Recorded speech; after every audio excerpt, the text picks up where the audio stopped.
Adiós ayer, ayer domingo, qué lindo día que fue ayer, la verdad que fue un domingo espectacular, igual que hoy, un día espectacular.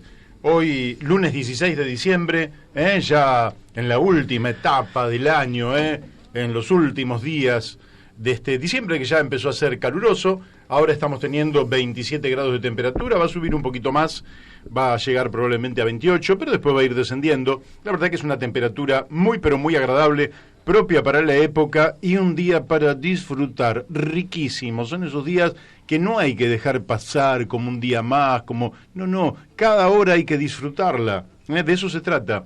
Hemos llegado aquí, no sabemos muy bien para qué, no digo a la radio, digo a la vida, pero sí hay algo que sabemos, que vale la pena vivir la vida y que hay que disfrutarla. Me acuerdo de una película que Héctor Alterio decía, la puta que vale la pena estar vivos. En algún momento la vamos a rescatar, la frase de Beto, Y entonces ya les estoy dando los muy, muy buenos días a todos, Empiezo ya por el operador, Beto Perdomo, allá con una hinchada propia, monumental, que está esperando la orden para que le digan aplausos, Ahí, fíjense, es la hinchada más grande que ha tenido jamás un operador de radio en la historia. Bueno, también estoy aquí con mi compañero desde el primer día en que nació La Brújula, hace ya mucho más de un año, Daniel de Abrantes. ¿Cómo te va, Daniel? ¿Qué tal? Buenos días a todos. Gracias por estar ahí escuchando. Otro que trajo su hinchada propia, brutal. Y otro más que nos acompaña, desde no hace tanto tiempo, pero que es el que ha elevado un escalón o dos el programa, porque gracias a él tenemos un canal de YouTube que se llama La Brújula en la Luna, y estamos hablando de Daniel Pérez. Buenos días, Daniel. Buen día, Mario. Buen día, audiencia. Qué bueno. Buenos días. Ayer estuve por Tigre, estuve por Tigre, San Fernando, San Isidro y Vicente López. En todos lados se escucha perfectamente Radio La Luna, de manera tal que espero que tengamos muchos oyentes por esa zona, junto al río, mientras usted tiene la posibilidad de estar cerca del río, aunque sea, no digo que esté ahí mojándose los pies en el río, que no creo que mucha gente lo haga, pero sí que esté cerca del río, en toda la franja esa, o en otros tantos lugares que tenemos, a los cuales la radio llega perfectamente bien. Le damos a todos ustedes los buenos días, buenos días aquí en este programa que le hemos dado en llamar La Brújula y que va por Radio La Luna AM 1140. Y también le damos los muy buenos días a Radio Fénix de Corrientes 92.1 MHz y a la directora Mónica Colunga. Qué lindo. ¿Cómo levantan esos aplausos? Lo que es tener tribuna, qué bárbaro. Y también buenos días Radio La Paquita FM 88.9 Uspallata, Mendoza. Allí vayas a ver la temperatura, podríamos averiguar la temperatura que hay allí. Seguramente que en Corrientes debe ser más alta que acá y más húmeda que acá, y seguramente en Uspallata, Mendoza debe ser más baja que acá y con menos humedad. Y a Gustavo Figini y Elvio Yadanza, nuestros amigos, y buenos días a todos los que nos están escuchando por internet aquí en la Argentina y en otros lugares donde siempre sabemos que hay gente que nos escucha. En Europa sabemos que los hay, que son amigos, que son seguidores, y bueno, para todos ellos entonces que tengan un hermoso 16 de diciembre. Si usted está en Europa, lógicamente, según el lugar donde esté de Europa, puede tener 5 o 6 horas menos que le resten a este día 16 de diciembre. En cambio, si está del otro lado, en algún meridiano distinto, puede tener más horas esperándolo para disfrutar en el día de hoy. Hoy vamos a tener un programa bastante rico en entrevistas, Vamos a estar hablando con Carlos Wilkinson, Vamos a estar hablando con quien pertenece al movimiento de comuneros en la Ciudad Autónoma de Buenos Aires, Ese movimiento que se inició hace muchos años, que devino en las comunas de la Ciudad de Buenos Aires, en formas de participación, que muchas veces el poder político mira para otro lado. Así que le vamos a preguntar a Wilkinson cómo anda esa ley, le vamos a preguntar por el contenido de la ley 1777, en fin, vamos a estar hablando de muchos temas con él, sobre todo a quienes nos interesa la democracia, porque el carácter participativo de una democracia le da un tono bien distinto al carácter representativo de esa democracia. Cuando solo se reduce a una representación, en general vos votás a tu representante y el votante te dice después, vos despreocupate que me ocupo yo. Entonces vos preocupate porque se va a ocupar sin prestar atención a lo que vos opines. No solo eso, sino que la Constitución de la Ciudad de Buenos Aires es progresista en ese sentido, tratando de dar representación y autonomía a las comunas, cosa que después no se cumple en la práctica. La Así Constitución tiene una letra y el espíritu no se cumple. Así es. Y bueno, ya sabré. Lo que vamos a hacer acá es pedirle a Daniel si puede atender por fuera de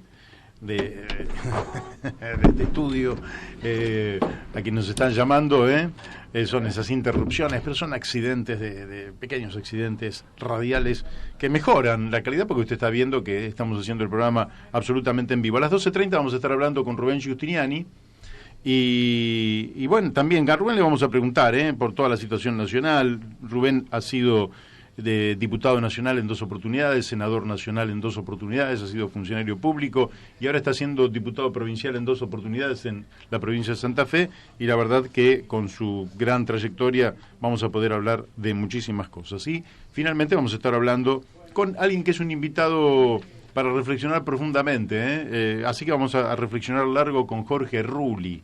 Le vamos a preguntar a Jorge cuál es su visión, cuál es su intuición, qué le dice la experiencia, qué le dice esa sabiduría que es innata en Jorge Rulli, porque eso es natural, pero que se aquilata con el paso del tiempo, se aquilata con los años, se aquilata con la reflexión, con el pensamiento agudo, con la percepción de por dónde están pasando las cosas. Así que, bueno, hoy vamos a tener entonces con Carlos Wilkinson, con Rubén Giustiniani y con Jorge Rulli, 3 entrevistas que yo creo que van a ser para sacar balcones. Muy y mañana iré cuenta, porque mañana tenemos una cantidad, pero no le voy a mezclar todos los nombres que tenemos en la cabeza, porque mañana es el otro día, disfrutaremos ese día y haremos las entrevistas de mañana. Hoy son estas 3 entrevistas. Daniel, ¿qué novedad podés contarnos rápidamente? Cuando hablo de Daniel, digo, en este caso, de Abrantes. Bueno, estamos siguiendo, como todos los argentinos, con atención la evolución de los primeros pasos del gobierno, ¿no? Algunas señales que nos traen una sonrisa, qué sé yo, una esperanza, para decirlo mejor, ¿no? La promesa de un aumento a los jubilados, ¿sí? Y bueno, estamos siguiendo ahí, a ver, que todavía son en su mayoría promesas que hay que cumplir. Bueno, creo que estamos en contacto con nuestro primer invitado en el día de hoy, que es un hombre comprometido con la democracia participativa, con la Constitución de la Ciudad de Buenos Aires, perteneciente y referente del movimiento comunero en la Cava, y estamos hablando de Carlos Wilkinson. Carlos, ¿qué tal? ¿Cómo estás? ¿Qué tal, Mario? ¿Cómo andas vos? Bien, Carlos, aquí muy contento de poder tomar contacto contigo y bueno, queríamos abordar un poco el tema de esta democracia participativa, pero empezando un poquito por la base, y te queríamos preguntar para nuestros oyentes que mayoritariamente se sitúan en el Gran Buenos Aires, pero también la radio penetra en una franja interesante de la Ciudad Autónoma de Buenos Aires. ¿De qué se trata la ley 1777 y qué tiene que ver, qué relación tiene con la Constitución de la Ciudad Autónoma de Buenos Aires? Esto para nuestros oyentes.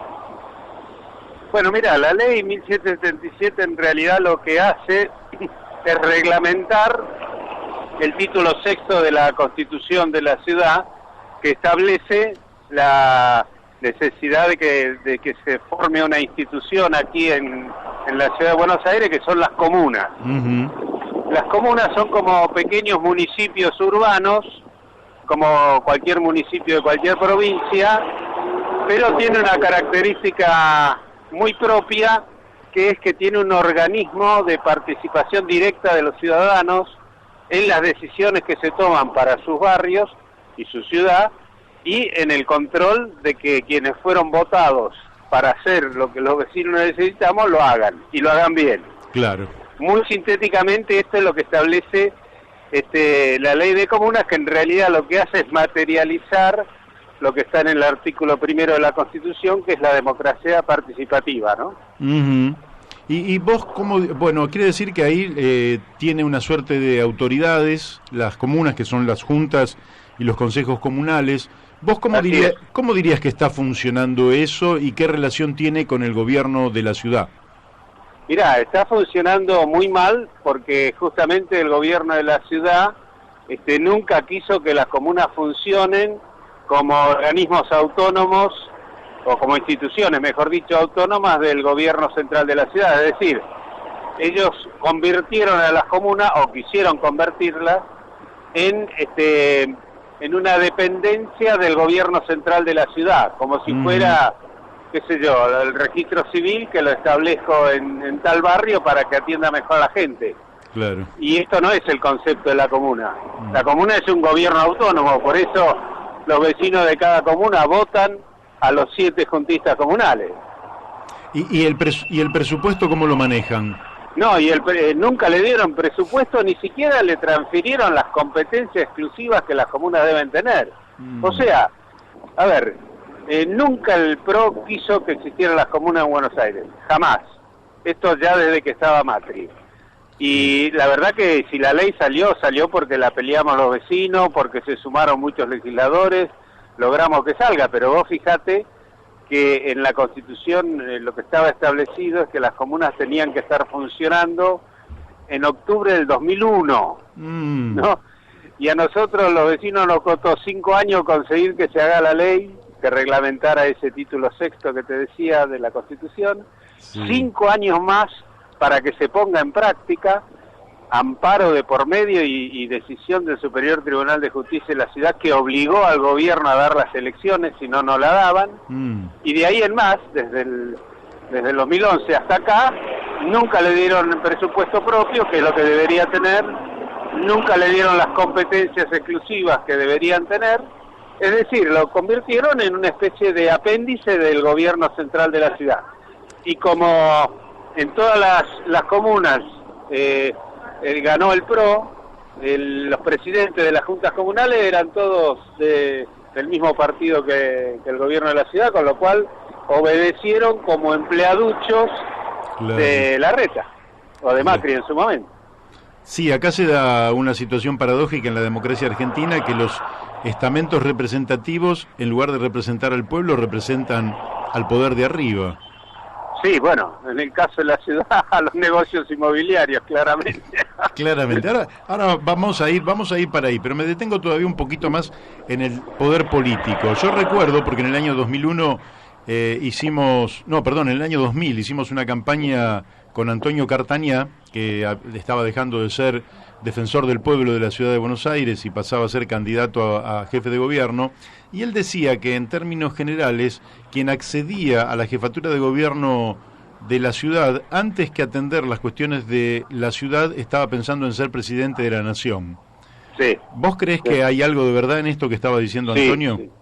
Sí, creo que es así, con el agregado, además de que como por mucho tiempo la ciudad de Buenos Aires dependió, porque el intendente lo nombraba el presidente de la nación, claro, también gran parte de la población de la ciudad de Buenos Aires, ahora no tanto, pero desde hace un tiempo atrás era así, no pensaban a la ciudad, pensaban el país.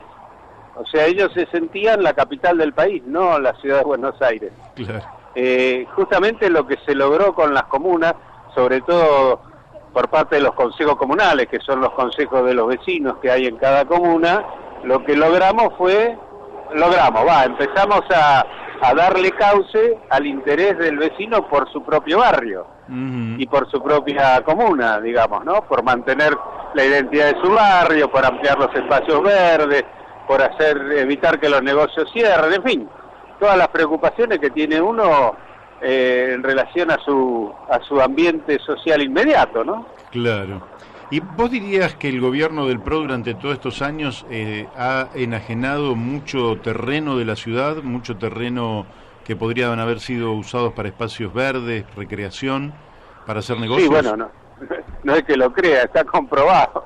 La cantidad de hectáreas que vendieron y concesionaron estos gobiernos, sobre todo, más aún el de Larreta que el de Macri, ¿eh? Macri también, pero el de Larreta más todavía, fue un infierno en una ciudad que además tiene un número de metros de espacio verde por habitante que está en menos de la mitad de lo que se recomienda como aceptable.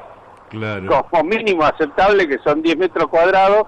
En la ciudad el gobierno dice que tenemos 6, pero en realidad las organizaciones que se dedican al tema dicen que con suerte tenemos 4 metros cuadrados por habitante, cuando lo mínimo son 10.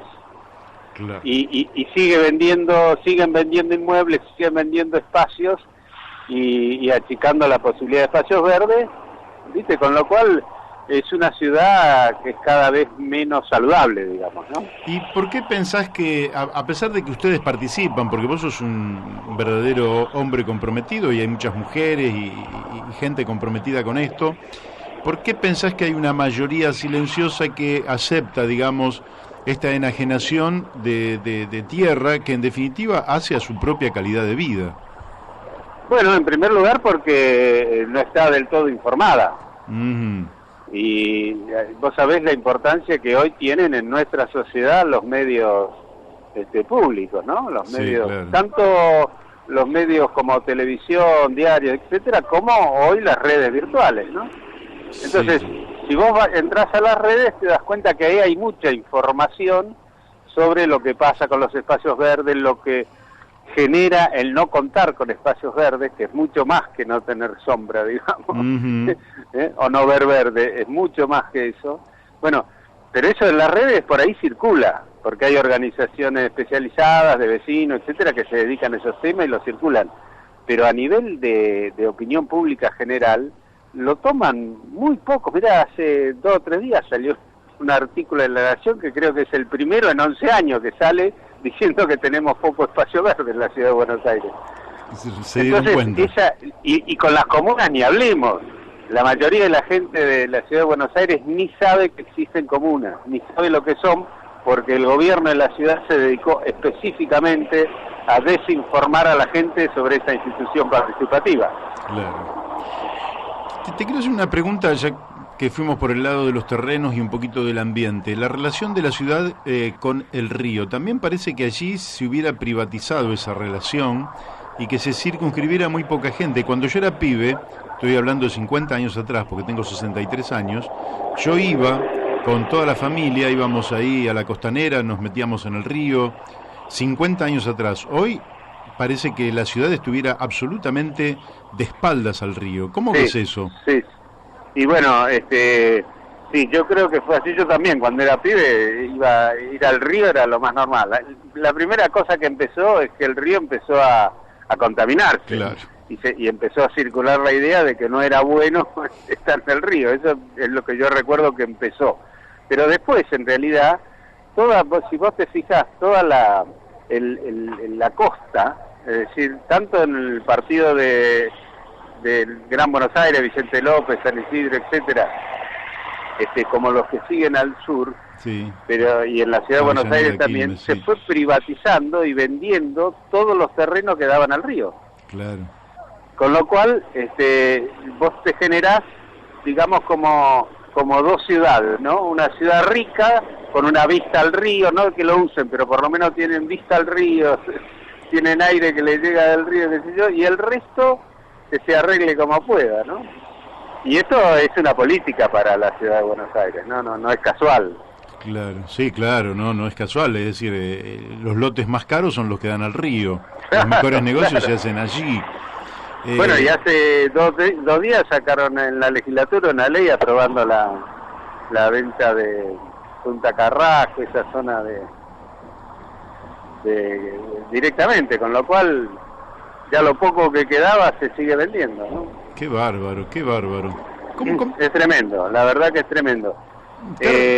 Lo que sí notamos nosotros, y eso es muy bueno, es que por primera vez hay un núcleo importante de la población que está dispuesta a pelear por sus barrios y por sus comunas en forma unida y digamos haciendo una especie de ariete frente a este manejo que ha venido haciendo el gobierno PRO desde hace años, ¿no? O sea que está surgiendo una red de todos los militantes y organizaciones sociales, ambientalistas, etcétera, para... Sí. Eso es muy interesante. Estamos armando, eso cuesta porque imagínate que cada vecino en realidad está más preocupado y le toca y conoce lo que tiene cerca. Claro. Entonces le cuesta entender lo que le pasa al otro, pero estamos haciendo un gran esfuerzo en eso, muchas organizaciones ya desde hace un tiempo, y se ha avanzado mucho en esto, y ahora tenemos la perspectiva de que en las comunas 4 y 8, que son las dos comunas del sur, el gobierno de Larreta no tiene a los presidentes de las juntas comunales ni tiene mayoría en las juntas comunales. Entonces van a ser un espacio donde los vecinos y los juntistas elegidos puedan empezar a trabajar como se debe trabajar en los barrios y en las comunas, ¿no? O sea, en una democracia participativa donde quien fue elegido se ponga al servicio de las necesidades que tienen los ciudadanos, ¿no? Claro, además la participación hace a la pedagogía democrática, es decir, uno al participar aprende. Totalmente. Y tiene... Totalmente. Claro. Y aprende, ¿sabés qué? Mira, nosotros lo vivimos en los consejos comunales. Aprendemos a recuperar la conciencia de que somos una comunidad, aunque pensemos diferente. Claro. Y esto es fundamental, porque si yo creo que uno de las peores consecuencias del terrorismo de Estado fue que cortó todos los vínculos entre las personas, hizo que cada uno se encerrara en su casa y tratara de mirar lo menos posible a la de al lado, no vaya a ser que... Claro. Y eso creo que dejó una marca tremenda, porque se armó toda la sociedad en función de ese temor, digamos, ¿no? Vos fíjate que hoy la gente no sale a la calle. No. Antes la gente tomaba mate en la calle. Así, Hay claro. alguna experiencia interesante que se hicieron aquí en el barrio de Colegiales, donde un par de vecinos, matrimonios ya grandes, salió a la calle a tomar mate. Y todos los vecinos le dijeron, no, estás loco, te van a robar, te van a matar. A los 15 días estaban tomando mate con el cartonero. Claro. Y a los 3 meses no eran los únicos vecinos, eran 6 o 7 matrimonios que estaban sentados charlando entre ellos y tomando mate en la vereda. Sí, y bueno, volver a ganar la calle es parte de una democracia, ¿no? Exactamente. Así es.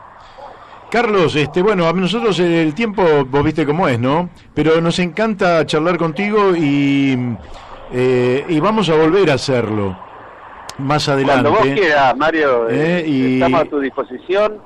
Y la verdad tanto que yo como cualquiera de los compañeros del movimiento comunero, de otras organizaciones, lo que podamos ser útiles. Además estamos armando, eso te lo voy a comentar después con más detalle, pero Bien. Estamos armando una red de comunicadores y medios de comunicación populares, digamos. Me parece barriales.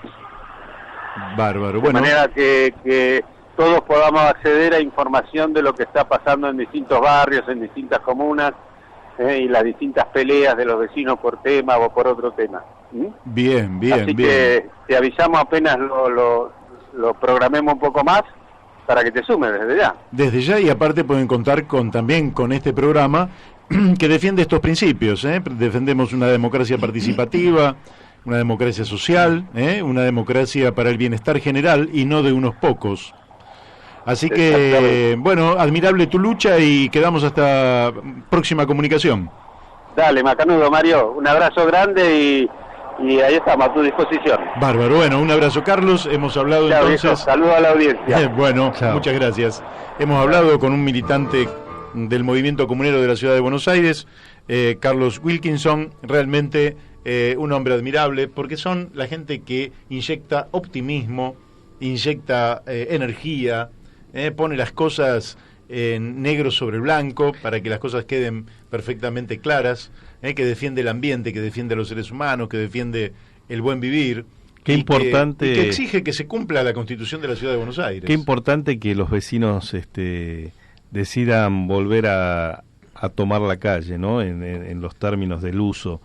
Yo tengo la imagen de mis abuelos que todos los días, a eso de las 5 de la tarde, 6 de la tarde, sacaban la sillita a la puerta de la... que vivían ahí en Mataderos, unos y otros en Parque Patricio, pero era costumbre de los dos sacar la silla al fresco de la vereda, a compartir con los vecinos unos mates, y se charlaba hasta las 10 de la noche, a veces hasta las...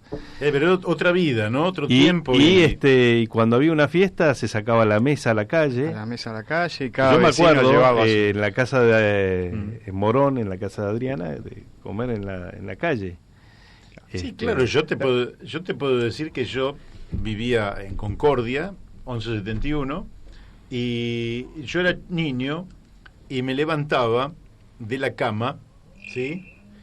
Cuando el negocio estaba abierto, pasaba a una primera puerta que era la del dormitorio, después pasaba a una segunda puerta que era la del comedor, después pasaba otra puerta que era la que accedías a la cocina, etcétera.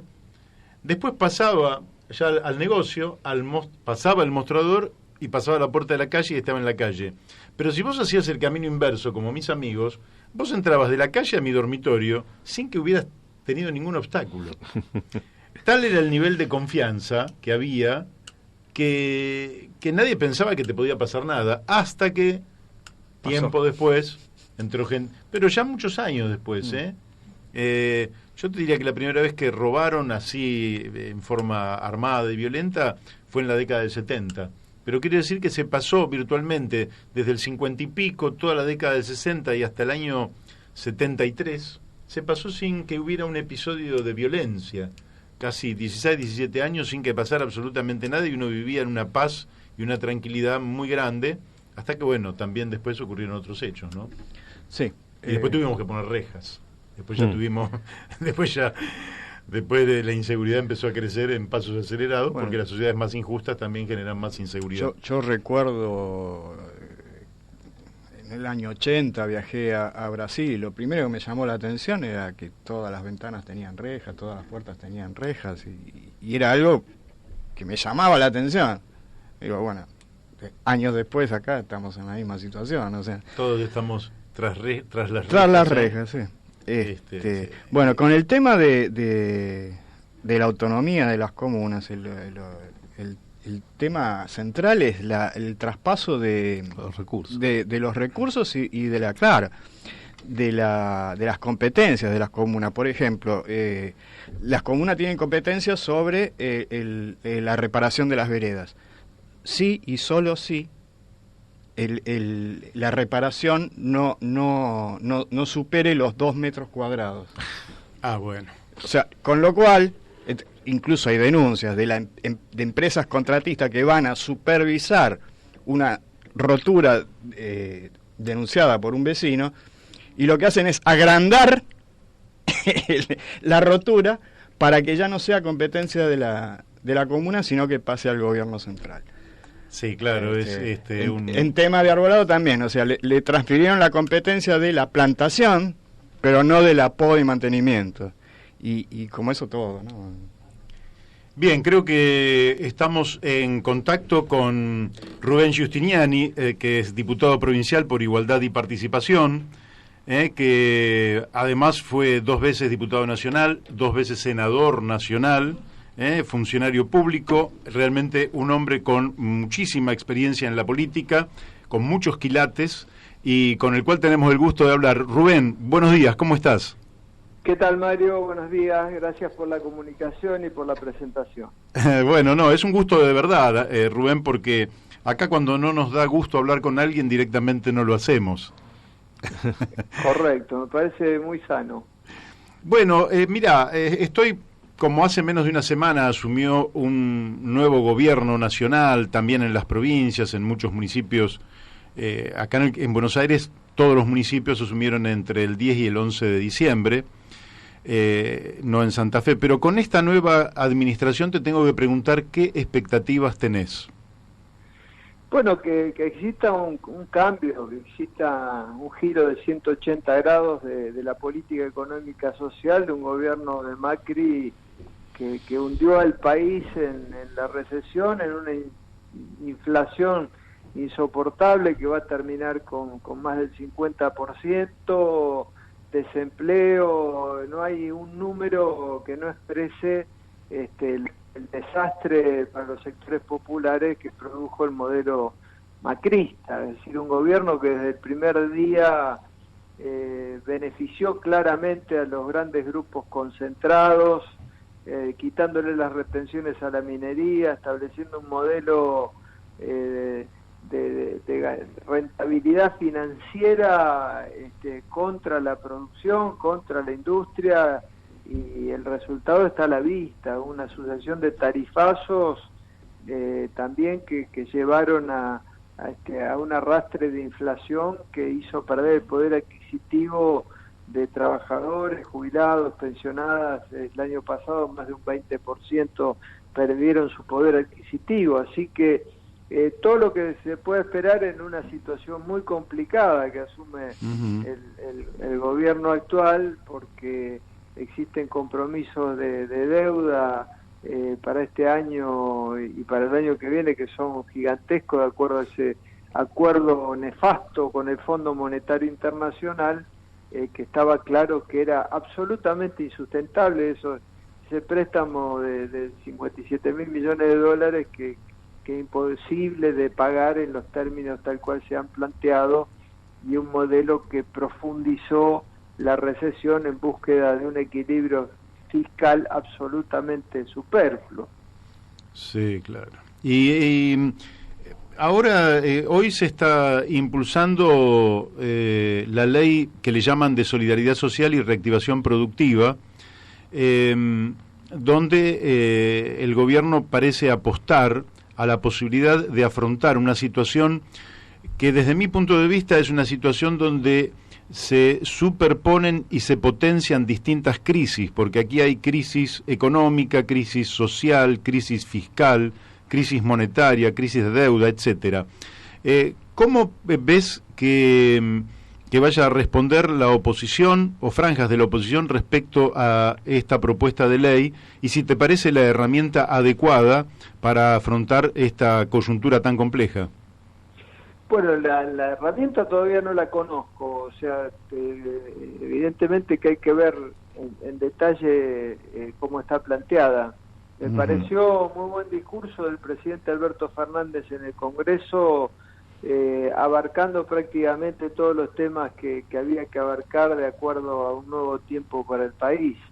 De ahí a la letra concreta y fina y al proyecto de ley que no conocemos, habrá que ver, pero me parece que de acuerdo a los adelantos que por lo menos se escucharon por parte de algunos funcionarios como el jefe de gabinete Santiago Cafiero, tienen una dirección que la comparto, es decir, bueno, evidentemente que acá hay una prioridad que es el combate al hambre, que ha fijado el gobierno y que me parece que es una prioridad concreta. Días pasados la Universidad Católica Argentina daba a conocer los índices que asustan verdaderamente, de más del 40% de la pobreza, 10% de la indigencia, millones de chicos que no comen más de una vez al día, y por lo tanto creo que fijar como prioridad el combate a la pobreza con esta tarjeta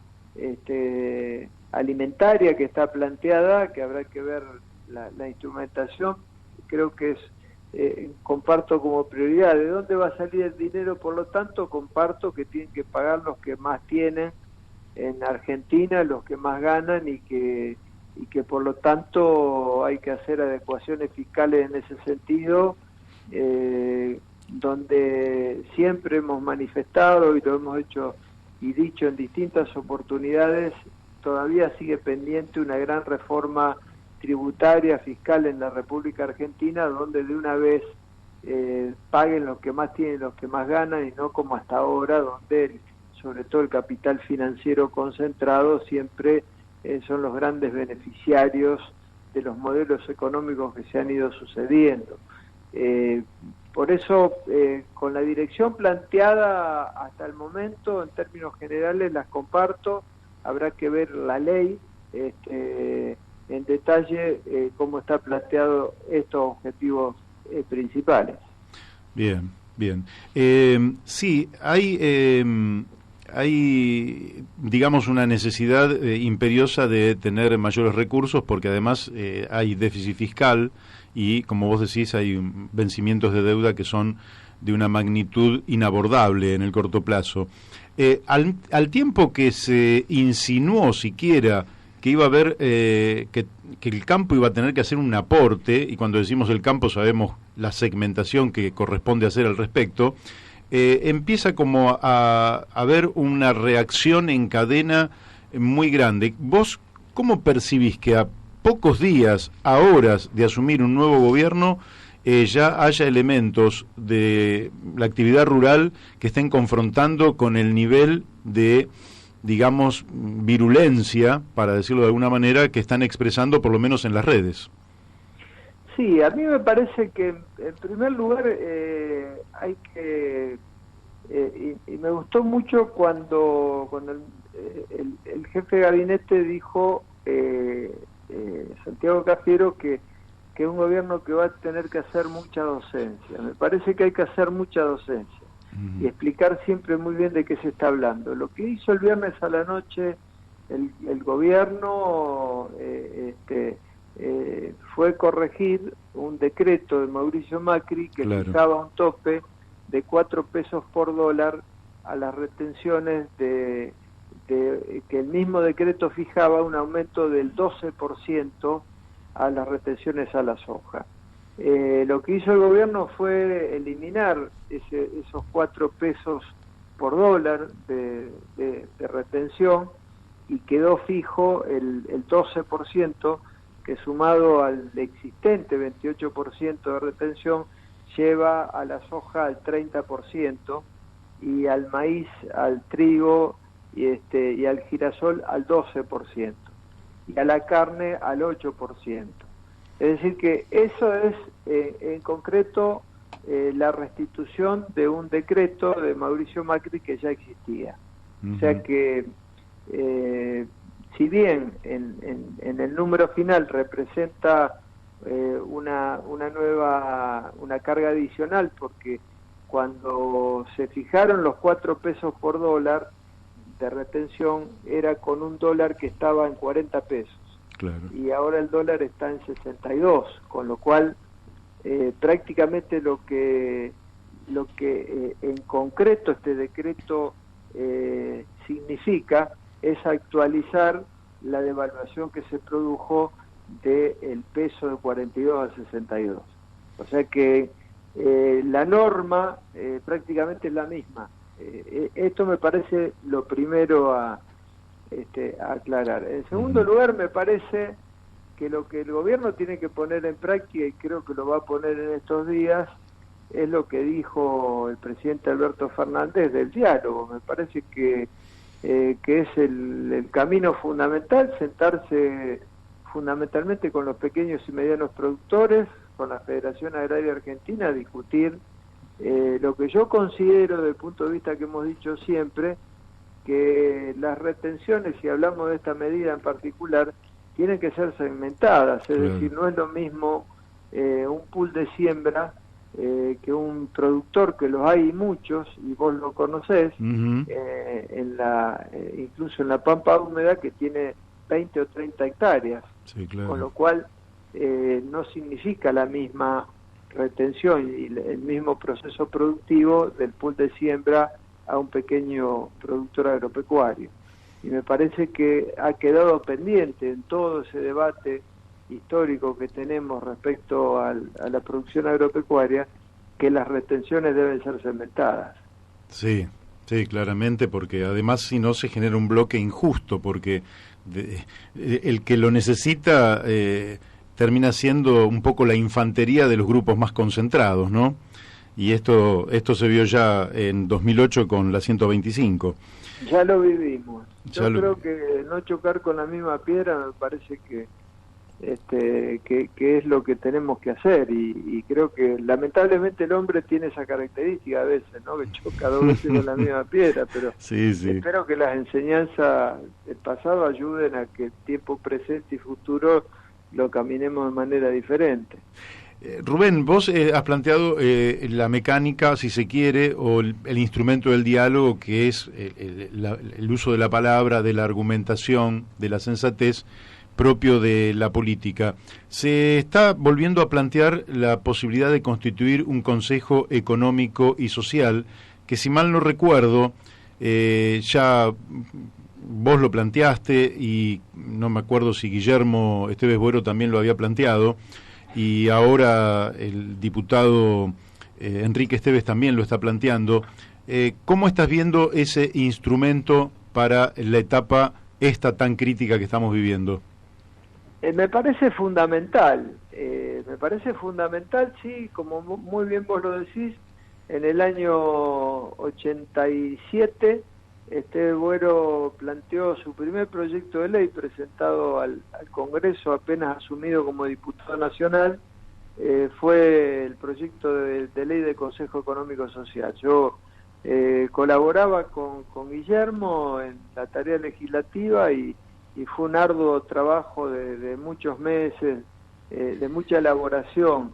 Y creo que para pensar una Argentina en el mediano y largo plazo, con políticas de Estado, evidentemente que un Consejo Económico Social es una herramienta fundamental, y creo que por estos días, de acuerdo a lo que anunció el presidente Alberto Fernández y su jefe de gabinete, estarían mandando un proyecto de ley al Congreso, lo cual me parece muy saludable porque es un ámbito de participación donde trabajadores, empresarios, sectores de la educación, sectores sociales, tienen que estar sentados en una misma mesa como para analizar esto. Pero evidentemente que estamos planteando un Consejo Económico Social que son medidas y una herramienta para establecer políticas hacia adelante en el mediano plazo. En el corto plazo, en la emergencia, evidentemente que es el gobierno que está actuando con mucho y en muchos aspectos como el bombero, ¿no? Porque el país que deja Macri, cuando vos tenés vencimiento de la deuda todos los días, y todos los días es así prácticamente, todos los días hay que pagar bonos, todos los días hay que pagar vencimientos, todos los días hay que pagar al fondo, y la negociación con el fondo aparece como un tema clave y fundamental, y pagar el aguinaldo es el tema fundamental porque los trabajadores tienen que cobrar, y porque hay que restituir los derechos de los trabajadores, y por eso la doble indemnización planteada me parece adecuada. Es decir, que hay un conjunto de cosas que en el mientras tanto hay que resolverlas, pero con una mira siempre en un camino claro, que es el que determina la posibilidad de un Consejo Económico Social. Me parece muy bueno. Sí, yo presenté mi proyecto en el Senado, que era sobre la base del que Guillermo había presentado, por supuesto actualizado en los nuevos tiempos, y creo que va a ser un aporte importante lo que el gobierno envíe al Congreso para poder trabajar desde ahí con políticas de mediano y largo plazo. Bien. Sobre el tema de la deuda, que vos decís, hay vencimientos y no hay plata, ¿no? Porque ese es el problema. Si estuvieran los vencimientos y tuvieran la plata, pero no hay plata. ¿Vos creés que este no es momento oportuno para auditar la deuda, o pensás que sí puede ser un momento oportuno para plantearlo? Evidentemente el Congreso no ha cumplido su misión histórica durante todos estos años, sobre todo después de la causa de Alejandro Olmos, y quizás sea un poco tarde, digamos, para auditarla, pero también es cierto que durante el último tramo del gobierno, durante el último tramo, me estoy refiriendo a los últimos 4 años, hubo maniobras en torno a la deuda que bien le vendría al pueblo argentino saber de qué se han tratado. ¿Pensás que es un planteo para hacer ahora o que puede ser un planteo para más adelante? No, siempre es el momento, porque Alejandro Olmos planteaba que las deudas se pagan, las estafas no. Y Alfredo Bravo fue un gran continuador en su prédica como diputado nacional, exigiendo la constitución de la Comisión Bicameral de Investigación de la Deuda, incumplida siempre el fallo del juez Ballesteros.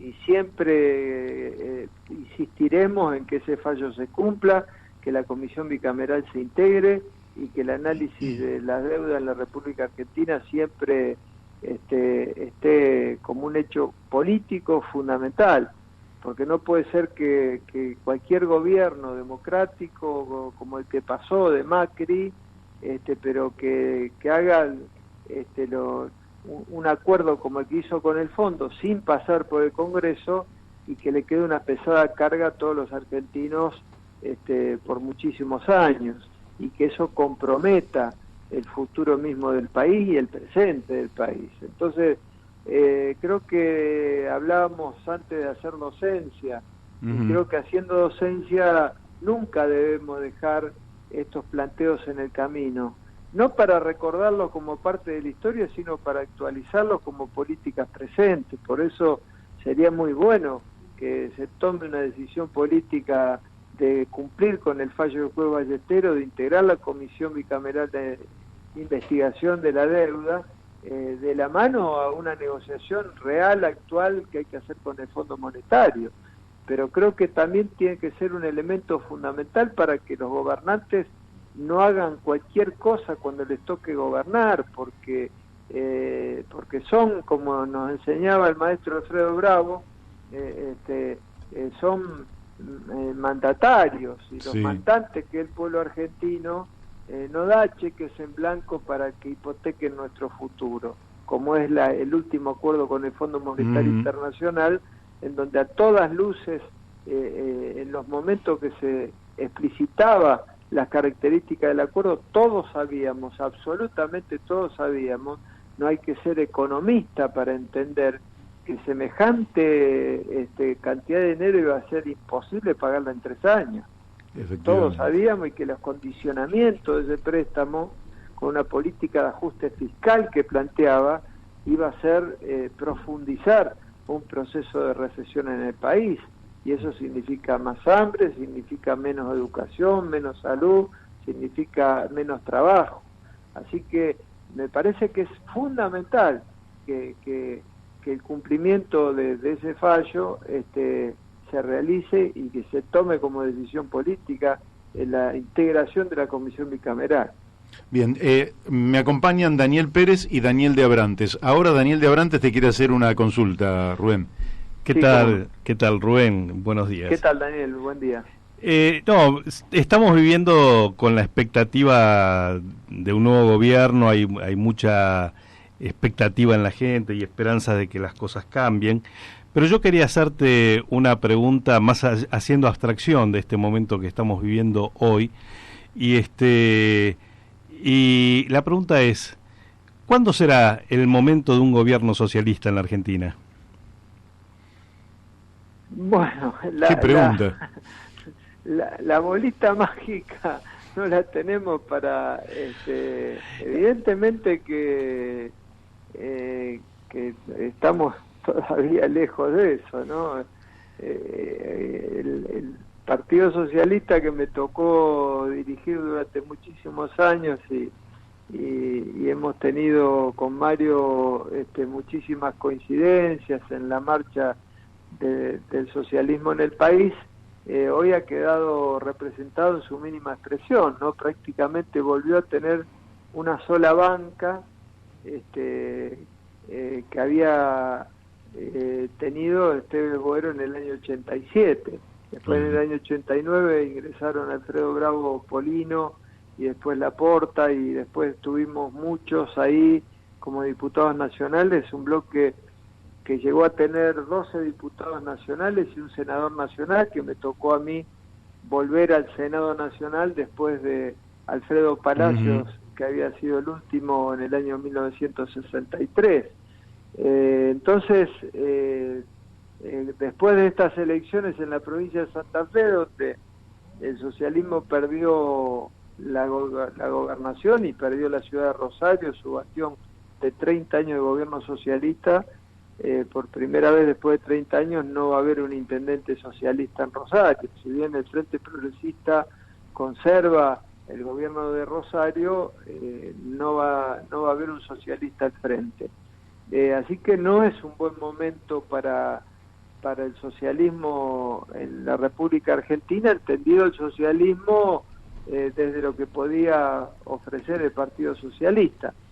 Pero el socialismo es una expectativa que existe en la sociedad, porque el socialismo es solidaridad, el socialismo es justicia, el socialismo es libertad, y por lo tanto, mientras haya injusticia habrá socialismo, y seremos nosotros, serán los jóvenes, y sobre todo las jóvenes mujeres que hoy marchan por las calles exigiendo ni una menos, exigiendo derechos y mostrando que la sociedad argentina tiene una vitalidad más allá de los partidos políticos tradicionales que en 3 décadas y media de democracia no pudieron, no supieron, no quisieron establecer un modelo de justicia social que todavía está pendiente. Así que cada uno desde su lugar seguiremos aportando nuestro granito de arena para que alguna vez ese anhelo que vos estás planteando sea realidad.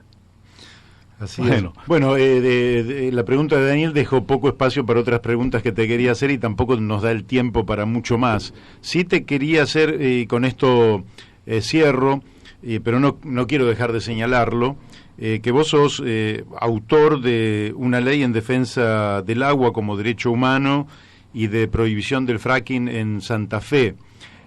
Actualmente estamos viviendo una designación que ha sufrido un fuerte cuestionamiento por parte del ambientalismo del señor Alberto Hensel, que es el que estaba en minería allí en San Juan, y aparte hay una avanzada muy grande contra la ley de defensa del agua en Mendoza, la 7722. ¿Pensás que puede haber algún retroceso en términos de defensa ambiental? ¿Cómo estás viendo justamente a los movimientos sociales, a los ambientalistas que están justamente en pie de lucha para la defensa del bien más preciado que tenemos que defender, que es el aire y el agua, ¿verdad?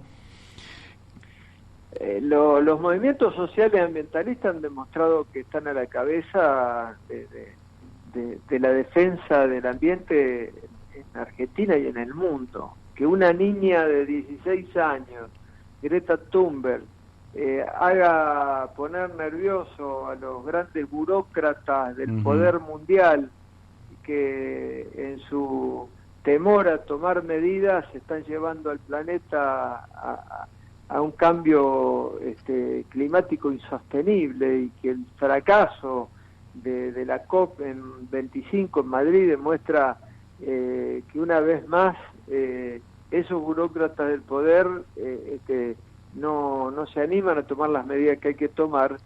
Muestra que sí, que el movimiento ambientalista, como es el feminismo, son los que están a la cabeza de un mundo que tiene que cambiar, que inevitablemente tiene que cambiar, porque ya así en este camino es absolutamente insustentable. Es como seguir queriendo forzar una máquina que ya no da más.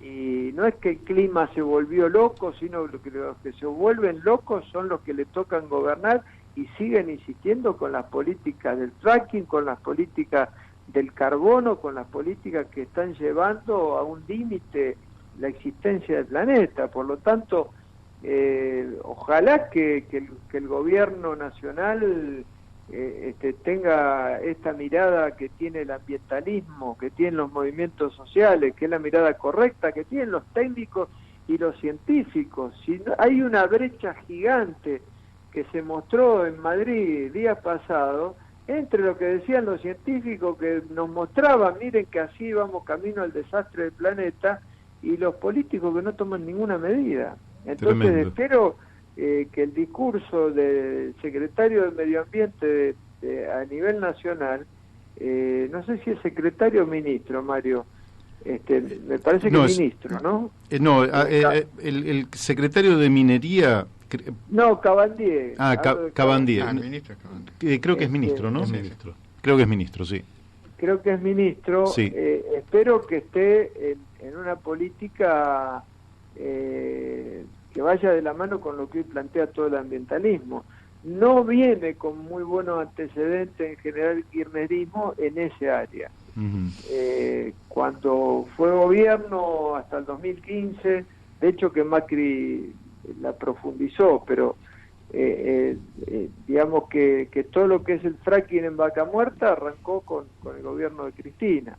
Claro. Y sabemos que el fracking son los procesos más contaminantes que existen. Además de inviable desde el punto de vista económico, que va a llevar al país, y lo está llevando con la política de Macri a un fracaso económico, porque todos los miles de millones de dólares de subsidio que se ponen para hacer rentable una explotación que está a 3.000 metros de profundidad, y garantizarle a las petroleras, pagarle el millón de BTU de gas que extraen, $7.60, hace que nuestras facturas de gas en octubre y abril siempre se vayan ajustando a ese valor dólar, y por lo tanto haya llevado arrastrado a una inflación insoportable que es la que estamos teniendo, los tarifazos permanentes de la energía. Por lo tanto, insustentable económicamente, insustentable ambientalmente.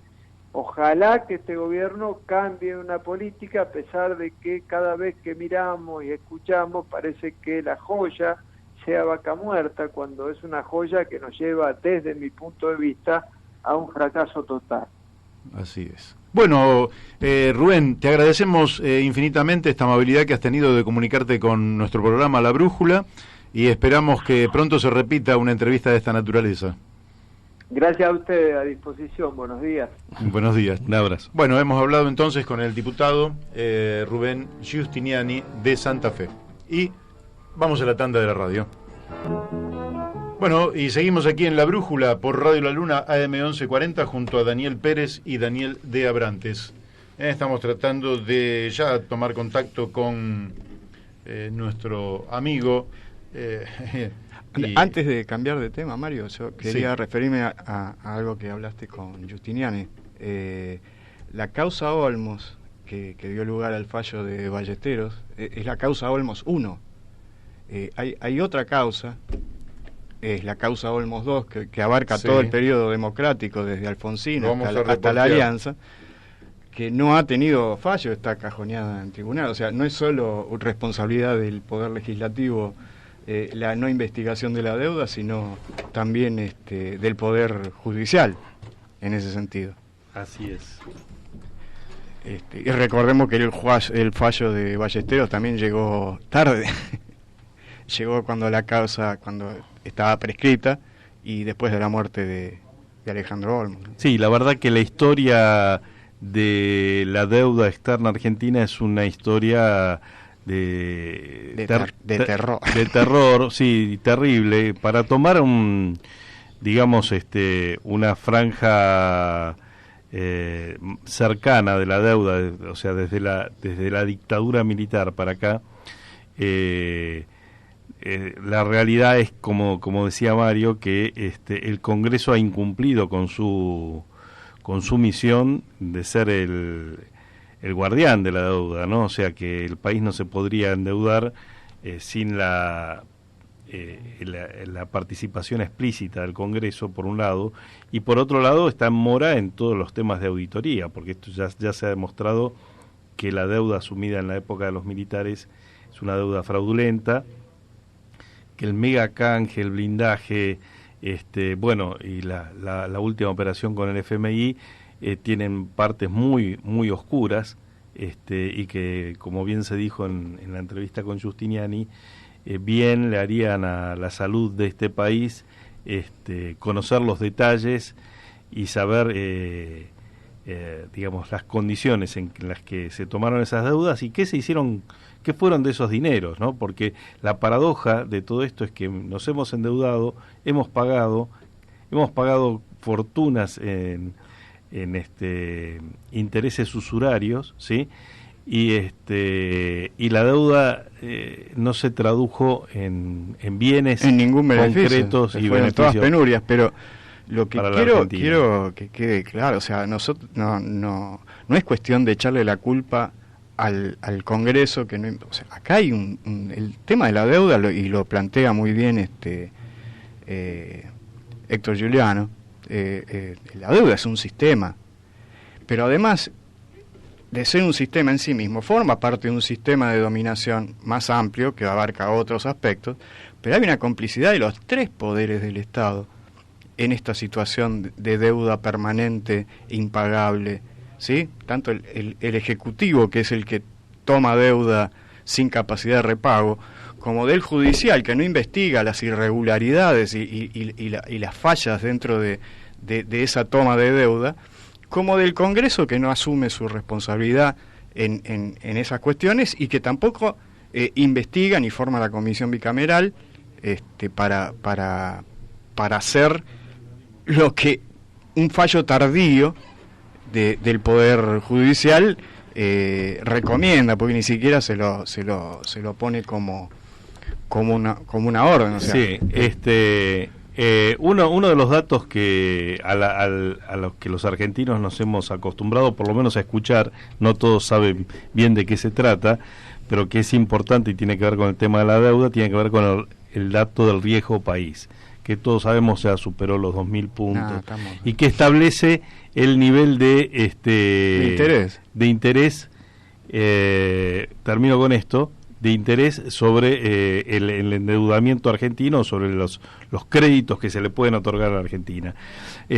Digamos, planteando en este momento una tasa exorbitante, que no sé, está por el orden del 20% anual, una tasa ridícula, cuando los bonos del Estado alemán a 30 años pagan tasas negativas, ¿sí? Nosotros pagamos el 20% anual, sobre la base de que no, digamos, se aplica ese interés sobre la base de que no la vamos a pagar, y después la terminamos pagando esos intereses. Eso es ridículo. Bueno, pero es así funciona el sistema. Bueno, creo que ya estamos en contacto con Jorge Rulli. Jorge, ¿estás allí? Sí, te estoy escuchando, Mario. Bueno, Jorge, lógicamente que teníamos ganas de hablar contigo. El martes de la semana pasada, 10 de diciembre, se inició en la Argentina una etapa nueva, podríamos decir, en algún sentido, por lo menos desde la política.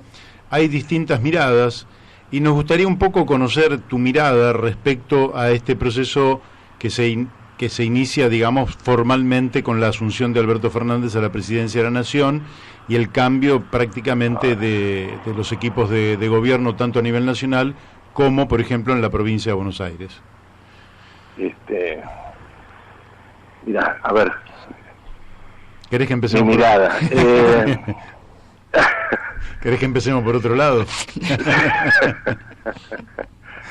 Realmente, bueno, he debatido con algunos compañeros en el sentido que, bueno, yo en el 2003 con un grupo de compañeros escribimos un libro que se llamaba Estado de Gracia, donde arguíamos la necesidad de concederle al nuevo gobierno, después de la explosión del 2001 y 2002, un periodo, ¿no? Un periodo en el que suponíamos podía haber debates, podía haber nuevas ideas. Yo hoy no estoy de acuerdo porque te diría que esta película ya la vi. Uh-huh. Entonces no espero nada de esta película porque presumo cuál podría ser el final. No veo hasta ahora una idea nueva. Veo que en el plano económico, que para muchísima gente es lo más importante, se siguen planteando temas de macroeconomía y el precio del dólar y los impuestos a los turistas o a las compras en el exterior. Bueno, son los temas de siempre, hace mucho tiempo que estamos dando vueltas en esta calecita, ¿no? Después el tema del hambre, bueno, ya con los que gestan el hambre podría bastar, pero de todas maneras no hay una idea nueva, por lo menos que tenga que ver con la producción de alimentos, ¿no? Sino claro, siempre con las góndolas, con el modo con la cocina misma, no va más allá, ¿no? Me parece que el precio de salir del macrismo, que es lo que mucha gente arguye, que había que salir como fuere. Yo sigo insistiendo, como lo dije desde el primer día, el precio ha sido altísimo, ¿no? Altísimo. Altísimo porque, bueno, hemos convalidado una serie de situaciones, que la corrupción ahora se convierte en presos políticos, que el respaldo a las mafias municipales del conurbano ha sido muy grande, y que el asistencialismo ha sido convalidado en todas sus formas y necesariamente va a tener que ser aumentado, porque la gente es lo que la gente espera, ¿no? Una mayor dependencia del Estado en todo sentido para las cuestiones primarias de la vida, la vivienda, la comida, la educación de los niños. Bueno, sí. A eso parece que estamos acostumbrados y es lo que demandamos, y sobre todo desde una población hacinada en los conurbanos, que es decisiva a la hora de votar, de manera que estamos atados a un proyecto yo diría de la inmediatez, ¿no? De la inmediatez más elemental.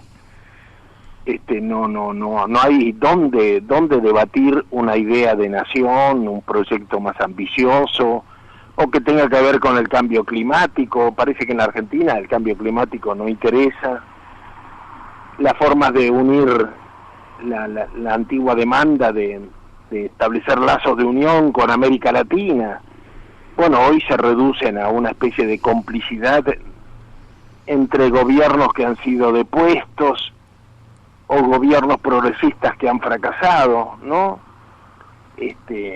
Como dijo Alberto Vuela, se convirtió todo en una mesa de saldos, ¿no? El Grupo Puebla, una mesa de saldos, porque el que no está perseguido por la justicia, más o menos, y eso es lo que me parece que estamos errando la política exterior, ¿no? En ese sentido. Y con respecto a nuestra presencia en Madrid, yo creo que ha sido nula. Me refiero a la COP, en un momento decisivo del cambio climático, cuando ya la amenaza de catástrofe está en el horizonte más cercano. Claro. Y bueno, no sé, el que se ha puesto a cargo del ministerio a Cabandier, que no se le conoce ningún antecedente en el tema, tampoco ninguna preocupación, y su formación política me hace prever que lo que menos le interesa es el tema de los ecosistemas, ¿no? Me refiero a que él viene de una prosapia familiar absolutamente partido comunista, del viejo Partido Comunista, ¿no? Me parece la persona menos indicada, pero bueno, es lo que tenemos y no puedo ser optimista. No puede ser optimista. Bueno, has hecho un repaso bastante amplio. Vuelvo al principio con algo que tiene que ver con el hambre, que es un tema lógicamente que nos angustia a todos. La malnutrición, la desnutrición, sobre todo en los más chiquitos, en los niños, en los adolescentes, en los abuelos.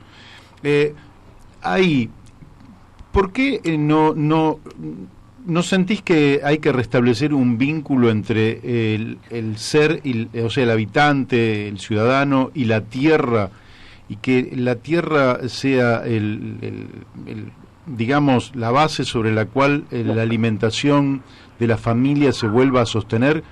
Como yo te digo, que lo vivía en mi propia casa, que yo tenía una casa en zona urbana, pero mi abuela, que era gallega, venía y en el fondo de casa teníamos todo un huerto.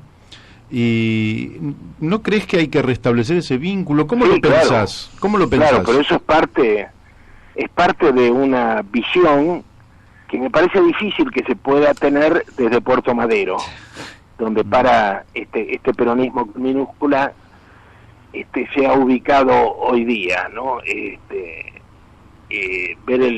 Tratar el tema del hambre desde Puerto Madero inhibe, a mí me parece, toda esperanza de hablar de la producción. De hecho, si se siguen inspirando en Perón, que yo no sé si será así, pero si se inspiran en Perón, Perón hablaba de que cada uno debía producir por lo menos lo que produce. Claro, debía producir por lo menos lo que consume. Claro. O una parte de lo que consume, yo diría, pero bueno, acá el común no consume nada Por eso, a mí me parece que un plan efectivo contra el hambre tendría que iniciar con una ley que permita cultivar, te digo, esto se ha hecho en la ciudad de París recientemente. Ajá. O sea, el permiso de cultivar en cualquier lugar, incluso en París llegan a las plazas públicas y a los macetones con flores del municipio, o incluso en paredes colgantes con unas telas que hoy se venden con bolsillos, con bolsillos donde se coloca tierra y se llaman paredes verdes, bueno, o en los tejados, así dice la ley, está permitido cultivar alimentos en cualquier lugar, y ello no implica discutir la propiedad del lugar, ¿comprendes? O sea, claro, si hay un terreno baldío en mi barrio, yo tengo derecho a cultivarlo, y el dueño no tiene por qué sentirse agredido en sus derechos de propiedad. Qué interesante. Lo mismo en las laderas en los costados del ferrocarril, en cualquier lugar, incluso en una plaza pública, bueno, con todos los riesgos de que otro tome lo que yo cultive, por supuesto, pero ya ahí estamos en otra situación. Lo importante es que desde el Estado se auspicie y se respalde la iniciativa de cultivar alimentos, ¿no? Y eso no está para nada, al contrario, a mí me da la impresión a veces que así como los niños creen que el dinero sale de los cajeros automáticos, es muy de niño eso. La dirigencia política argentina cree que los alimentos salen de la góndola, ¿no? Esa es la impresión que a uno le deja, que están convencidos que salen de la góndola y que hay que resolver cómo llegan a manos del que tiene hambre. A mí me parece que ver el tema del hambre y de los alimentos fuera del contexto del modelo rural y de las producciones rurales se hace muy difícil, y se hace un poco increíble, ¿no? Yo te digo, aquí ocurrió algo hace un mes, unas declaraciones del Congreso de APRESID, que es la Asociación de Siembra Directa, donde ellos, que fueron los que motorizaron este modelo en los años 90, impulsores de la siembra directa, que se complementaba con un amplio espectro de herbicidas, o sea, el no laboreo del suelo se completaba con químicos. Ellos fueron los partidarios de esto y los promotores, y acompañaron la sojización del país durante muchos años. Ahora reconocen haberse equivocado en los últimos 30 años y proponen una agricultura que produzca alimentos saludables, que no confronte con los consumidores, que no confronte con las poblaciones rurales, etcétera, etcétera, ¿no?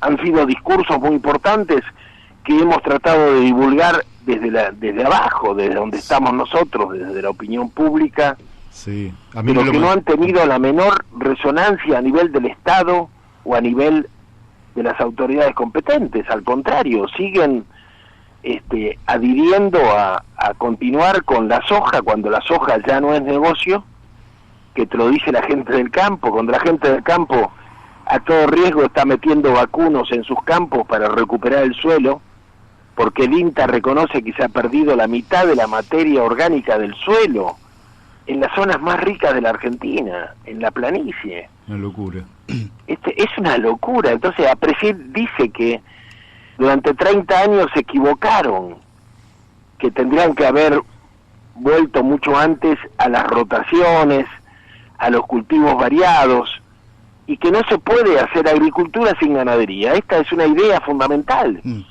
Desde la prehistoria, el hombre siempre hizo agricultura y ganadería. Incluso la oligarquía vacuna, la que tenía apellidos vascos, la de la Sociedad Rural Argentina, hacía 4 años de agricultura y 4 de ganadería. Entonces, el modelo socialmente no era sustentable porque explotaba a los peones y era parte de una Argentina colonial, pero ambientalmente el modelo era sustentable, claro, porque era de 4 y 4 años. Ahora no, ahora se ha hecho soja durante 20, 25 años seguidos. El suelo está destruido. Sí. Jorge, ¿qué tal? Daniel Pérez te habla. Hola, Daniel. Quería, más allá del modelo productivo agrícola ganadero, sí. Hay otro tema que es fundamental con respecto a la alimentación, a la producción de alimentos, que es la cadena de distribución. Yo recuerdo hace un par de años atrás, seguramente lo conocés, en la Facultad de Agronomía hay una feria agrícola que se lleva adelante cada 15 días, o sea, fin de semana por medio, y ellos habían planteado salir de la facultad el fin de semana que ellos no estaban ahí, al barrio de Devoto, a la plaza, y la municipalidad se lo prohibió porque había conflicto con esta feria que promueve el gobierno de la ciudad, que maneja un empresario afín al gobierno, y no les permitieron directamente, o sea, siguen funcionando dentro de los predios de la facultad, pero porque es un terreno privado y la facultad es autónoma, pero claro, no pueden salir a la calle. Claro, todos estos mismos productores, sí, ¿no? A mí me parecería correcto que las preocupaciones por el hambre se encuadren en un amplio espectro de medidas que van desde esta ley que yo proponía de producir comida en cualquier lugar, incluso en propiedades de otros, pero sin discutir la propiedad, a todo el tema de las cadenas de distribución y las ferias. Las ferias, no solamente las ferias, los puntos de mercadeo. Los puntos de mercadeo es un lugar, una esquina, puede ser pero que se le entregue a los productores, no a la intermediación, porque estamos cansados de la intermediación. Claro. Hemos perdido el mercado de abasto y el... Sí. Y bueno, acá hay un problema de la clase dirigente. Estoy hablando en general, Sí. Sin mencionar banderías políticas. La clase dirigente argentina realmente no cree en las ferias, ¿no? Uno se da cuenta, no cree menos en los puntos de mercadeo, menos en que el vendedor le explique al consumidor las características de lo que vende. Yo he estado en ferias de Canadá, que me acuerdo que como estaba escrito en francés no entendíamos, porque era un puesto vendía verdura. Siempre cuento esto porque me impactó mucho, ¿no? Porque decía con trampas para bichos. O sea que el productor decía que él trabajaba con trampas para bichos. O sea, claro, cuando nos acercamos y le preguntamos qué significaba esto, nos explicó que tenía trampas de feromonas. O sea, es una hormona que atrae al macho y lo mata. El macho entra y no puede salir, ¿comprendes? No se pueden reproducir. Entonces, es una manera de disminuir de manera radical una plaga. Le vas matando una gran cantidad de machos y lógicamente la plaga disminuye. ¿Y por qué te lo anunciaba? Porque no te estaba diciendo que no usaba pesticidas. Lo que se estaba diciendo que la producción con trampas de feromonas hacía presumir que los plaguicidas que usaba debían ser mínimos. Claro. ¿Comprendes? O sea, no te lo negaba, pero te daba a entender que él estaba en un tránsito. Y me conmovió ¿cómo te diría? La sensibilidad del productor en este caso para decirle a sus clientes que él prácticamente no tenía necesidad de usar venenos, que los usaba, pero de la manera mínima en situaciones extremas. O sea, una honestidad de partida, ¿no? Después había otros que sí, que decían que estaba libre de agrotóxicos, ¿no? Bueno, y tenés una serie de gradaciones. En Barcelona, por ejemplo, observábamos que había 4 tipos de huevos. Te vendían con 4 precios. Estaba el huevo de jaula, de gallina en jaula. Estaba el huevo de gallina en piso. Uh-huh. Estaba el huevo de gallina que verdea, o sea que tiene un lugar, un espacio donde salir a retozar y verdear. Y después estaba el huevo agroecológico. Comprende 4 precios, 4 calidades, Esto tiene que ver también con la cultura del consumidor, y con el precio, ¿no? Y con tu situación económica. Pero digamos, en la Argentina no tenemos estas posibilidades, no. Lamentablemente, uno a veces dice los pobres comen mal, y la verdad es que los ricos también comen mal. En general comen mal. O sea, comer afuera tampoco significa que vayas a comer mejor. No. Es en la Argentina puede ser una ruleta rusa, realmente comer afuera. Pero, claro, pero ¿cuántos? Yo no le voy a dar razón a Menem, ¿te acuerdas que decía que los chicos ricos sufrían la tristeza? Pero ¿cuántos chicos ricos no se alimentan a salchichas y papas fritas, ¿no? Ruli, ¿qué tal? Daniel de Abrantes te habla. Quería aprovechar esta interesante conversación y hacer un pequeño comentario de una anécdota que me pasó hace apenas un mes y pico atrás. Mi hija vive en Alemania y estuve visitándola, y ella, digamos, forma parte de una red que está muy preocupados de jóvenes por el tema de la comida que se tira, ¿no? Entonces,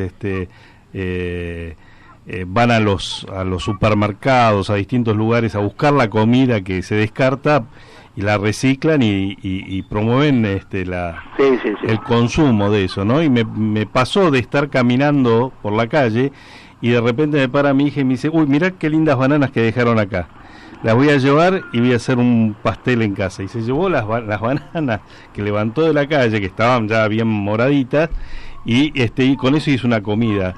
Y para mí fue todo un ejemplo de parte de mi hija, un aprendizaje que yo hice ahí, de cómo también en las pequeñas cosas vas construyendo una conciencia distinta, una ¿no? conciencia y una cultura, sí. Yo siempre comento, mi abuelo portugués, y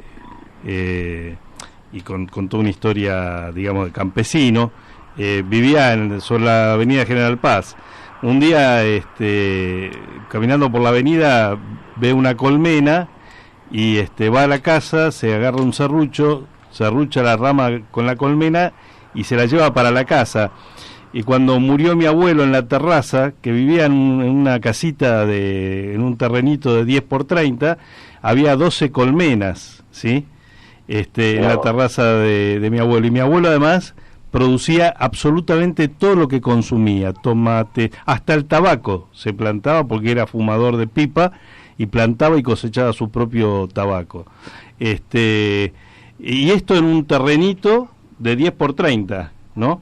Y haciendo y aprovechando lo que nos da el suelo hasta en la ciudad, ¿no? Esto de sobre la avenida General Paz ver una colmena y recuperarla para una producción doméstica. Bueno, y si eso lo podía hacer la generación de tu abuelo, que lo hizo la generación de todos nuestros abuelos, ¿por qué no se podría hacer ahora? Claro. Porque el Estado, a mí me parece que el Estado invalida al ciudadano. Se perdió el conocimiento también. Y bueno, pero el Estado tendría que ser más duro, tendría que decir: señor, usted tiene hambre, sin embargo, el terreno baldío que tiene al lado de su casa está lleno de dientes de león. Claro. Tendría que ser más duro el Estado y decirle: bueno, señor, si usted no sabe alimentar a su hijo, bueno, se lo tendremos que entregar a alguna escuela o a algún lugar que lo alimente, pero dejemos claro que usted no está capacitado para ser padre, porque me parece que la Argentina tenemos por lo menos 2 generaciones de gente que no conoce el trabajo. ¿Y el programa Pro Huerta cómo lo ves? El programa Pro Huerta, que tiene tantos años y que, bueno, no lo veo mal, trabajó mucha gente buena. Voy a aclarar esto porque voy a hablar mal del programa. La verdad que no quiero hablar mal de la gente que trabajó allí, que se comprometió duramente, pero el programa es una hipocresía, porque el INTA al pequeño productor, al campesino, al chacarero pequeño no lo supo defender ni inventar un modelo para que sobreviviera. Claro. Le vendió siempre el modelo del más grande, con el cual fue a la ruina. Yo conocí gente que tenía 10 hectáreas y por asesorados por el INTA hacían 10 hectáreas del Tung, en el norte, por ejemplo. Yo decía, pero ¿Y tenés huerta? No, pero tendrías que dejar media hectárea para gallinero, no, nada. ¿Comprendes? Y lo mismo con la yerba mate, lo mismo con la soja. O sea, nunca el INTA pensó un modelo para el pequeño productor. Cuando el pequeño productor, arruinado por la sojización, llegó al barrio o la villa, ahí le vendió el ProHuerta. Y eso, por eso me digo que es una hipocresía, ¿no? Una hipocresía del INTA. Fíjate que el ProHuerta del INTA nace financiado por Desarrollo Social. O sea, desde el principio fue un programa asistencial. No productivo. Claro. Y nace en los años 90, cuando Héctor Huergo era el presidente del INTA. Cuando Solá aprobó la soja RR, en esa misma época, ¿no? Entonces fue un paliativo menemista para la pobreza que despertaba el modelo rural del agronegocio. Claro. Que en general, más que ser aprovechado por los sectores carenciados y de la villa, donde más de una vez se hizo una huerta y cuando volvieron a la semana se encontraron con que había una casilla en el terreno que habían limpiado o que habían plantado, fue un programa que aprovecharon sectores medios. Yo tuve bastante que ver en esa época, discutí mucho con el responsable del INTA en esa época acerca del ProHuerta, y bueno, nació como programa asistencial, y bueno, y donde se gastaba en merchandising, se gastaba tanto o más que en semillas. Qué bueno. Sí, fue de la época realmente de la época de Menem. No tengo buenos recuerdos de ese programa, en una época en que se decidían. Yo trabajaba por la huerta familiar, por recuperar las tradiciones. Me encontré con gente, lo que vos me decís, me lo contaron tantos. Me decían, cuando yo fui chico, mi madre estuvo 16 meses, era maestra, 16 meses sin cobrar el sueldo. Y en mi casa no faltó nunca la comida en la mesa. Claro. Porque mi abuela trabajaba en el fondo, con el gallinero, la conejera y la huerta. Claro. Y nosotros nunca dejamos de comer comidas variadas y sanas.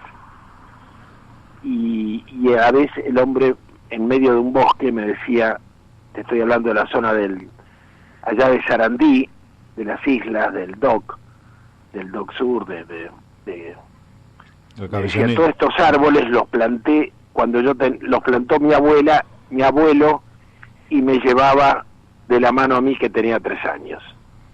Dice, yo nunca produje más que esas escarolas chiquititas. Dice, porque no encontré algo que fuera más rápido de producir y de vender. Realmente muchas veces encontré esta autocrítica, ¿no? Lastimera de muchos argentinos que me decían eso. Mi abuelo producía de todo, me dijo una vez uno, y yo a mi hijo no le enseñé ni a enchufar la plancha. Claro, sí, una... Tremendo. Incluso esta anécdota me sirvió para conseguir un puesto en el Estado, en el área de agricultura. Bueno, es una anécdota porque esto fue en una época muy dura de asalto a los supermercados, y un funcionario me pidió que lo dejara bien parado ante alguien que era director de Clarín, Citrinblum. Y Citrinblum había apadrinado a un club de barrio de gente muy pobre que hacían fútbol, y bueno, y ocurrió que entonces yo fui y les di una charla, y después Citrinblum le dijo, me acuerdo que le dijo a Felipe Solá, ¿vos sabés quién es Rulli? Sí, yo, claro, sé, sabía mi historia en el peronismo. Le dijo, no, le dijo, yo lo reuní con 2 tipos, 2 negros del barrio, dice que si ustedes los ven en una calle oscura, se orinan encima. Así, dice, y este hombre a uno lo hizo llorar. Bueno, fue allá por los años 90, ¿no? Y entonces, me acuerdo que en ese momento la esposa de Solá, hizo un gesto ostensible con el codo, así de picardía, y le dijo: Felipe, ¿qué estás esperando para ofrecerle un laburo a Rulli? Era secretario de Agricultura. Bueno, así fue como entré en el Estado, ¿no? Hasta que... Haciendo llorar a un negro. Claro, ¿viste? Así, haciendo llorar a los negros. Mira vos, triste rol el mío, ¿no?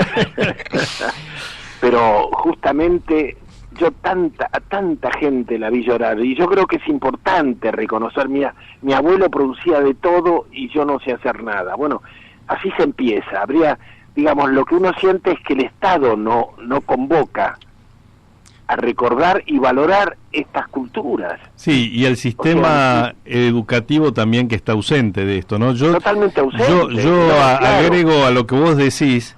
Acá en la mesa, Mario y yo somos compañeros de la escuela secundaria y transitamos una escuela que para nosotros fue todo un orgullo haberla transitado, que era la escuela técnica del famoso ENET, y yo me acuerdo que, bueno, vos, Daniel, también, el otro integrante de la mesa, somos tres técnicos. Y el hecho de que la educación te vincule con la producción manual es pero te cambia la mirada de la vida, ¿no? Te cambia, claro. No solo esa producción manual puede ser hacer un banco en la carpintería, o puede ser plantar una huerta, pero es esa vinculación del trabajo con las manos, ¿no? Sí, bueno, esto también es, yo ni me atreví a decirlo, pero parte de una revolución posible, como hoy tendría que ser una revolución, es la primacía del trabajo manual, ¿no? Que fue, bueno, así, esta fue la más grande revolución de la historia de la humanidad, que es la revolución contra la esclavitud. Se basó en la primacía del trabajo manual, y después la fraternidad o el amor fraternal, ¿no? Cuando cae Roma, los pueblos, las aldeas campesinas que tenían millones de esclavos que se veían a sí mismos como esclavos, y que hubo que humanizarlos, y el método era el trabajo manual y el amor fraterno, ¿no? Del primer cristianismo. Los primeros monasterios, que eran democráticos y donde fundamentalmente se trabajaba la tierra.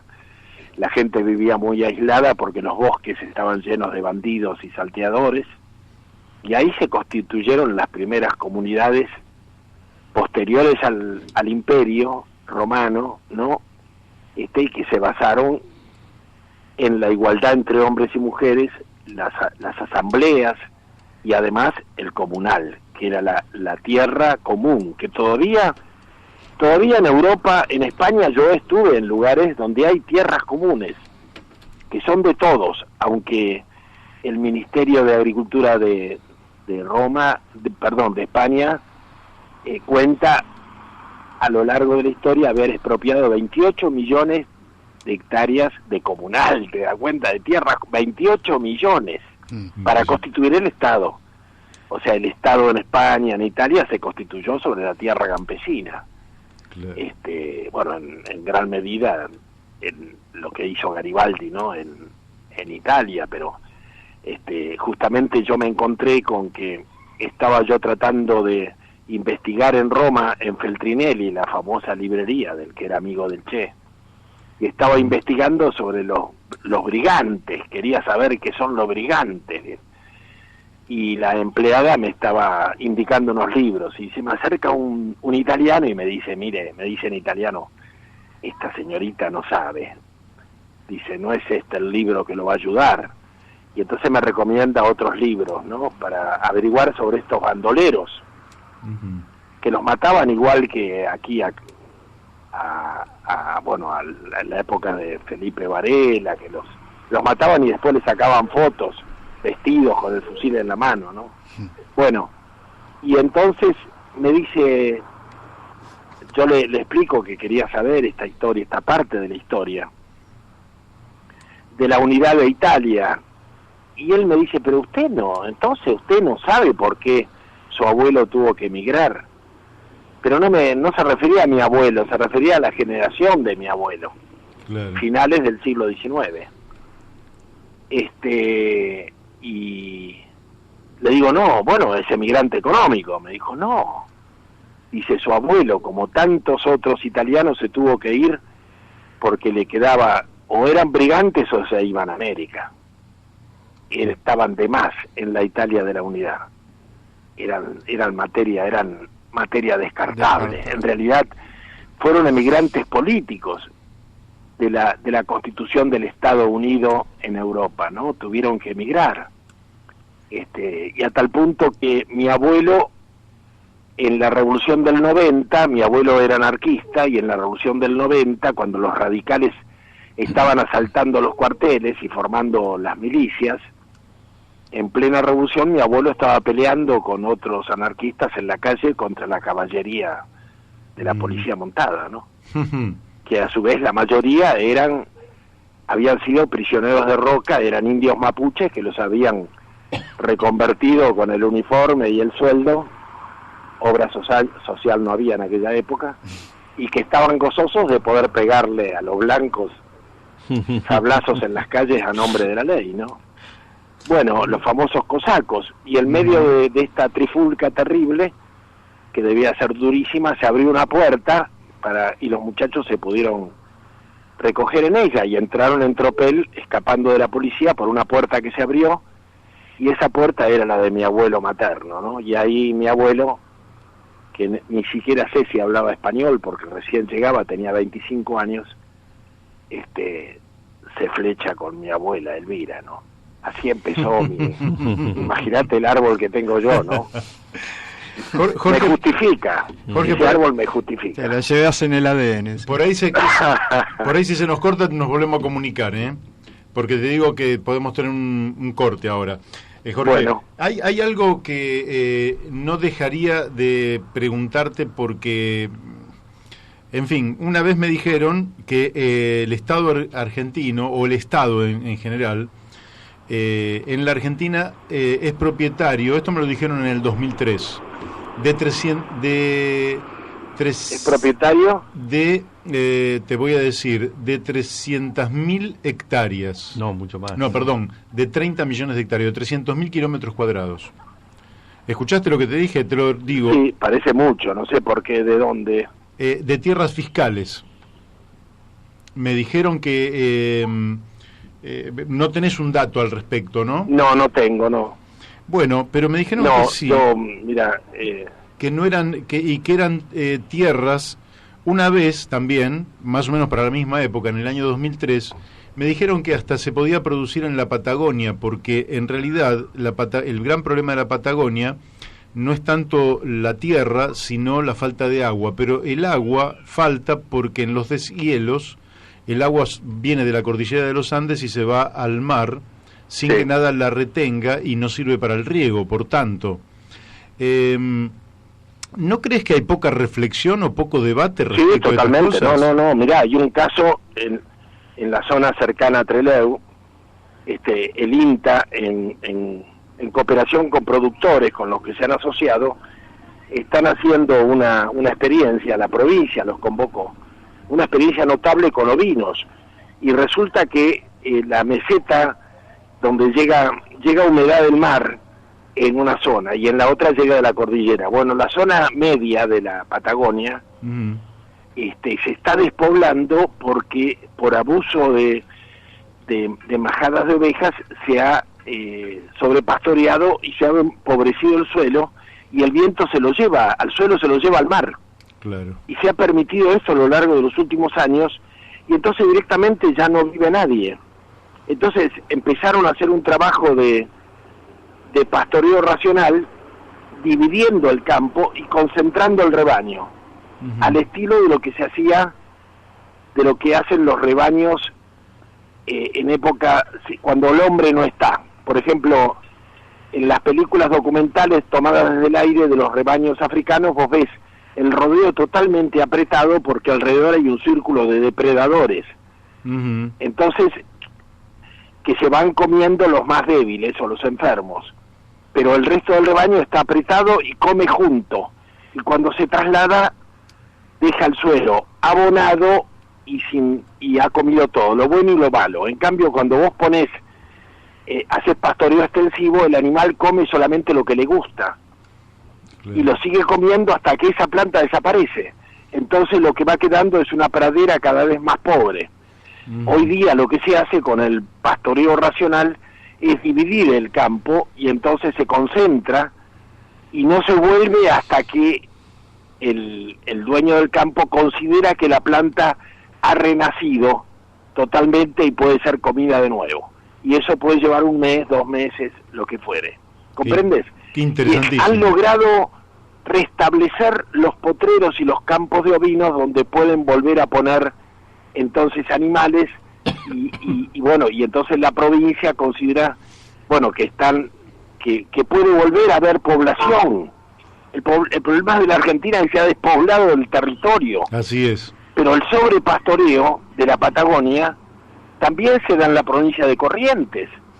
Yo me acuerdo que el gringo Douglas Tonkin, el principal problema que tenía, que lo combatía la oligarquía correntina, mercedina sobre todo, pero era porque él los inculpaba del sobrepastoreo, porque metían más vacunos de los que el campo soportaba, y después lo que hacían era quemar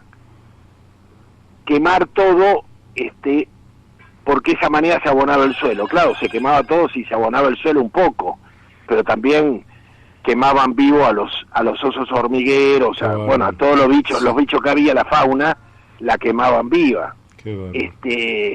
Entonces, esta es una de las principales razones por las cuales mucha gente de Corrientes estaba en contra del gringo, ¿no? Porque el gringo era muy duro con respecto al sobrepastoreo. No era solamente la defensa de los esteros de Liberá, el que ahora ya son parque nacional porque la viuda de él los ha cedido, sí, sino que había un planteo que a veces es duro de llevar al productor, ¿viste? El productor también hay que saber llevarlo, saber hablar. Por eso a mí me parece notable que la conducción de APRESID haya reconocido sus errores, que el sojero no solamente plantó soja, sino que plantó soja sin los recaudos mínimos que le reclamaban empresas como Monsanto, que era, por ejemplo, hacer un pequeño cultivo de otra cosa para poder posibilitar insectos depredadores, ¿comprendes? Entonces, claro, no, se hizo soja tras hoja tras hoja. Claro, el suelo se empobreció totalmente, pero no hubo una presencia del Estado, nunca hubo una presencia del Estado para decirle, señor, usted, tendría que haber una ley de suelos que le diga al productor, mire, señor, usted o cambia o nosotros vamos a tener que intervenir su campo, no desde el punto de vista estatal, desde la perspectiva de su nieto, claro, en defensa de su nieto, al cual usted va a dejar sin tierras, nosotros vamos a tener que administrar su campo, a menos que usted cambie, ¿comprende? Pero el Estado tendría que estar presente. En Europa el Estado te indica hasta qué árbol podés cortar. Yo he visto en Suiza, vienen los inspectores del Ministerio de Asuntos Agrarios y te marcan los árboles que podés cortar. No podés pero en tu campo no podés cortar un árbol si no tenés un permiso. Claro. O sea, que hay alguien que piensa en función de la colectividad. Esto en la Argentina no lo tenemos. Entonces, llegamos a querer solucionar el hambre, y el hambre es la consecuencia de montones de prácticas, ¿viste? De montones de prácticas lamentables que hemos sufrido en los últimos años, y que incluso, acordate, en el 2001-2002, después de la explosión, sí, me acuerdo que estaba Duhalde de presidente, y la izquierda de la calle, ¿qué propone? No propone volver a la tierra, propone planes. Claro. Y planes sociales. Duhalde se da cuenta que es la gran solución para sacar a la gente de la calle que estaban reclamando, y planes, y se acabó. Bueno, y la verdad que lo inventó la izquierda, no lo inventó la derecha. Y el tema de la soja, lo mismo, no fue la izquierda, era toda la gente que volvía del exilio, que volvían del exilio y que venían ya docenados con la cabeza lavada a favor de una modernidad tardía, con agrotóxicos, con siembra directa, o sea, desechar los antiguos arados que daban vuelta a la tierra. En cierta medida todo eso estaba bien, pero ellos llevaban la intención política de terminar con la oligarquía vacuna. bueno, está bien. Crearon una oligarquía sojera. Claro, lo que pasa es que produjeron una oligarquía 1000 veces más terrible. Más terrible. Bueno, Jorge, ahora... el tiempo se nos ha ido. Sí. Ha sido un gusto y bueno, lo que te quiero preguntar, ¿cómo andás vos de salud, para decirlo en términos generales? Mira, estoy en un postoperatorio, mañana se cumple una semana que me operaron, pero es temprano para decir, me operaron de cataratas, pero bueno, es temprano para decir si estoy mejor o peor, no sé, porque esto requiere varias semanas de mejora. Sí. Pero bueno, tengo confianza. Bueno, nosotros te transmitimos nuestro optimismo, esperemos que mejores y esperemos que estés en condiciones de venirte un día acá al programa y te quedas las 2 horas. Esperemos que haya cosas dignas de verse, ¿no? Como me dijo una vez, le dije a uno, estoy prácticamente ciego, y me dijo el compañero, lo que hay que ver. Bueno, espero que podamos, que valga la pena ver, ¿no? De nuevo en este país. Le mando un abrazo. Muchísimas gracias, Jorge. Chao. Hasta pronto. Chao. Bueno, hemos hablado con Jorge Rulli, reflexiones sumamente inteligentes, y una mirada más profunda, más compleja, más integral, de una problemática que a veces la simplificamos al extremo. Con una tarjeta. Con una tarjeta, ¿no? Y pensar que con una tarjeta vas a resolver los problemas de la existencia humana es tan... una simplificación tan extrema que es una idea que solo puede surgir en medio del cemento. Sí, pero no surgen otras ideas en medio del cemento. No, yo recuerdo hace un par de años hice una pasantía en la Agencia de Protección Ambiental del gobierno de la ciudad. Y me tocó relevar las escuelas primarias con el tema de arbolado, las escuelas primarias de la Comuna 3, que es la zona de Valvanera, Congreso y toda esa zona. Y en muchas escuelas encontré la iniciativa de los docentes de enseñarles huerta a los chicos de primaria, y estaban con uñas y dientes y con ayuda de la cooperadora tratando de recuperar un pedacito de terreno de la escuela para poder enseñarles a sembrar. O sea, surgen iniciativas, pero sin apoyo ni del Ministerio de Educación, que tiene un área que se llama Escuelas Verdes y no funciona para nada, ¿no? Sin apoyo ni logístico, o sea, tenían que mover un árbol del lugar y tenían que recurrir claro, al padre de fulanito que tenía un camión o sea, realmente se hace cuesta arriba, porque iniciativas hay y ganas hay, y los chicos tenían ganas de aprender. Pero cuesta horrores cuando tenés que hacer una huerta en un cantero y viene el inspector y te dice no, pero acá es peligroso. Es complicado. Bueno, Daniel, se termina el programa, ya llega la hora de que vayamos cerrando. Quiero rescatar 2 simplemente saludos, uno de Mario Morales y otro el de Miguel Campanella. Para ambos un fuerte abrazo. También tengo otros de otros oyentes que también les mando un fuerte abrazo. Y el programa se nos va. Ahora viene Amaneceres Turismo con Martín Gutiérrez, que desea, aquí en Radio La Luna, AM 1140. Nosotros nos vamos a volver a encontrar mañana a partir de las 12 del mediodía con un gran número de entrevistas. Para mañana tenemos programadas 5 reportajes, de manera que vamos a tratar desde los temas ambientales, que son una preocupación constante, porque el reloj del tiempo se nos viene encima y hay una dirigencia política que no toma nota, que hay un punto donde la naturaleza ya no nos va a dar oportunidad. Y los que somos grandes, bien, vaya y pase, pero acá hay jóvenes, hay niños, en los que tenemos que pensar, y con los cuales tenemos un compromiso de vida. Porque todo esto que hemos hablado hoy, desde Carlos Wilkinson, desde Rubén Giustiniani o con Jorge Rulli, tienen que ver con la vida. Para nosotros esa es la clave. Así que nos volvemos a encontrar mañana, martes 17 de diciembre, vamos cerrando el año, en un programa que va a ser especialísimo. No se lo pierda, los espero. Chau. Chao, hasta mañana. Hasta mañana.